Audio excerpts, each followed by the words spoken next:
I would like to talk to you about why many e-health projects fail. And I really think that the most important thing of it is that we stopped listening to patients. And one of the things we did at Radboud University is we appointed a chief listening officer. Not on a very scientific way. She puts up a little cup of coffee or a cup of tea and asks patients, family, relatives, what's up? How could we help you? And we like to think that this is one of the major problems why maybe not all, but most of the e-health projects fail, since we stopped listening. This is my weighing scale. It's a very simple thing. It's got one nut, on, off. And every morning, I hop on it.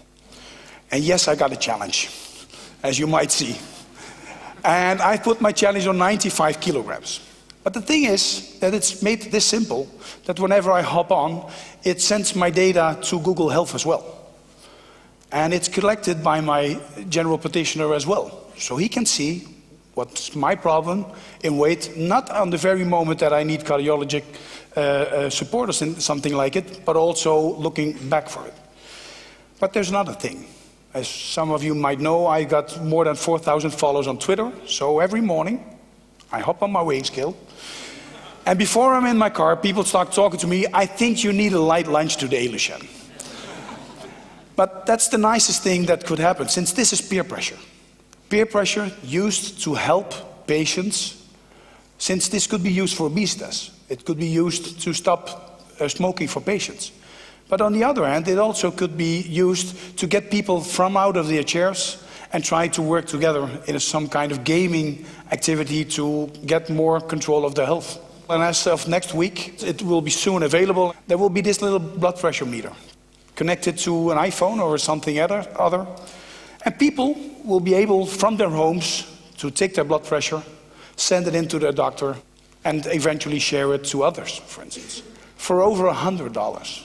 And this is the point where patients get into position and can collect not only their own control again, being captain of their own ship, but also can help us in healthcare due to the challenges that we're facing, like healthcare, cost explosion, double demand and things like that.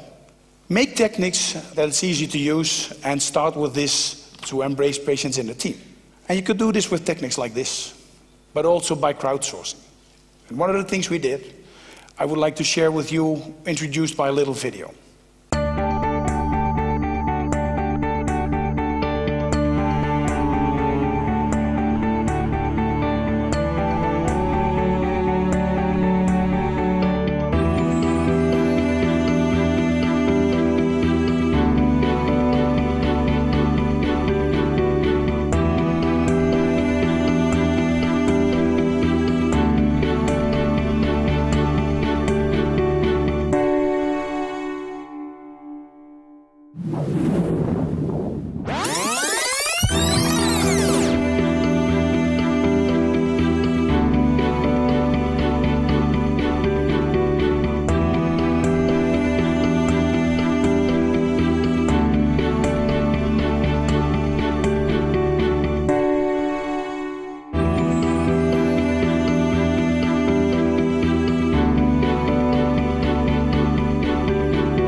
We all got navigation controls in our car. We maybe even got it in our cell phone.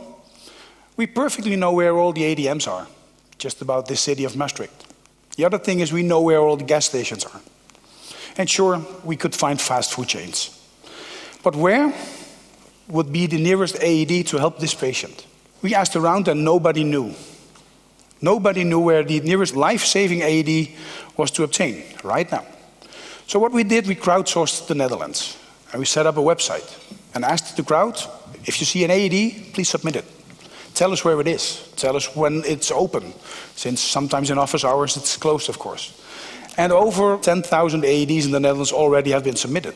The next step we took was find applications for it, and we built an iPad application.